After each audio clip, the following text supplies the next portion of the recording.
आज हम JEE mains 2026 में 21 जनवरी शिफ्ट 2 में आने वाले एक महत्वपूर्ण क्वेश्चन को सॉल्व करेंगे। क्वेश्चन में कहता है कि a body of mass 2 kg is moving along x direction such that its displacement as function of time is given by x of t is equal to alpha t square plus beta t plus gamma m, where alpha is equal to 1 meter per second square and beta is equal to 1 meter per second and gamma is equal to 1 meter. The work done on the body during the time interval t is equal to 2 second to t is equal to 3 second is given.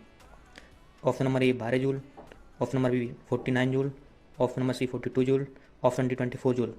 तो सबसे पहले क्या करते हैं ऐसे क्वेश्चनों में, जो question में डाटा होता है उसको डाटा को लिखते हैं। जैसे यहाँ पे दिया है m equal to 2 kilogram and function दिया है x of t equal to alpha t square plus beta t plus gamma M.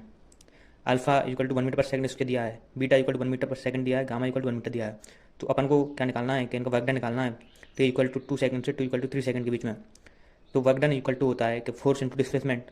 तो फोर्स इंटू फोर्स को एफ से डिनोट करेंगे एंड डिस्प्लेसमेंट को एस से। तो यहाँ देखते हैं फोर्स को अगेन लिख सकते हैं F equal to m a and F displacement को एस लिखते हैं। तो हमारा जो डिस्प्लेसमेंट का जो फंक्शन दे रखा है टाइम के रेस्पेक्ट में, तो इसको जब एक बार डिफ्रेंशिएट करेंगे तो हमको वेलोसिटी मिलती है, और इसको एक बार अगेन डिफ्रेंशिएट करेंगे तो हमको एक्सीलरेशन मिलता है। तो हमने जब डिस्प्लेसमेंट के रिएक्शन को एक बार टाइम के रेस्पेक्ट में डिफ्रेंशिएट करते हैं तो हमको मिलता है d x upon d t equal to 2 alpha t plus b. क्योंकि जब अल्फा स्क्वायर का अपन डिफ्रेंशिएट करते हैं तो जो 2 है वो आगे आ जाता है।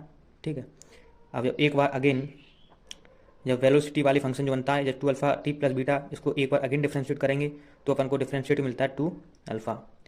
अब क्या करते हैं कि जो अल्फा की वैल्यू है वो रख देते हैं। अल्फा इक्वल टू दे रखा है 1 मीटर पर सेकंड स्क्वायर, तो alpha equal to 1 metre per second square रखते हैं। तो जो एक्सीलरेशन की वैल्यू आती है वो 2 मीटर पर सेकंड स्क्वायर होती है। ठीक, अब क्या करते हैं कि हमको यहाँ पे मास अपना गिवन है, एक्सीलरेशन मिल गया, डिस्प्लेसमेंट निकालना है। अब डिस्प्लेसमेंट निकालना है टी इक्वल टू 2 सेकंड से टी इक्वल टू 3 सेकंड के बीच में। तो क्या करते हैं जो हमारा डिस्प्लेसमेंट वाली टाइम डिपेंडेंट इक्वेशन है, इसमें सबसे पहले क्या करते हैं कि टी इक्वल टू 2 सेकंड पर अपन डिस्प्लेसमेंट निकालते हैं। तो 2 इक्वल टू 2 पुट करते हैं, तो this is t equal to 2 second पर डिस्प्लेसमेंट है। तो यहाँ पे टी बराबर 2 सेकंड रखते हैं, तो हमारा टी बराबर 2 सेकंड पर जो डिस्प्लेसमेंट होता है वो 8 मीटर होता है।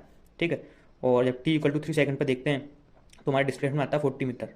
तो डिस्प्लेसमेंट हमको टी इक्वल टू 2 सेकंड से टी इक्वल टू 3 सेकंड तक निकालना था। तो नेट डिस्प्लेसमेंट निकालने के लिए इन दोनों को सब्ट्रैक्ट कर देंगे, तो 14 minus 8 is equal to 6 metre. ठीक है, अब वर्क डन निकालने के लिए क्या करेंगे, हमारे पास मास की वैल्यू है, एक्सीलरेशन की वैल्यू है एंड ऑल्सो डिस्प्लेसमेंट निकाल लिया है 6 मीटर।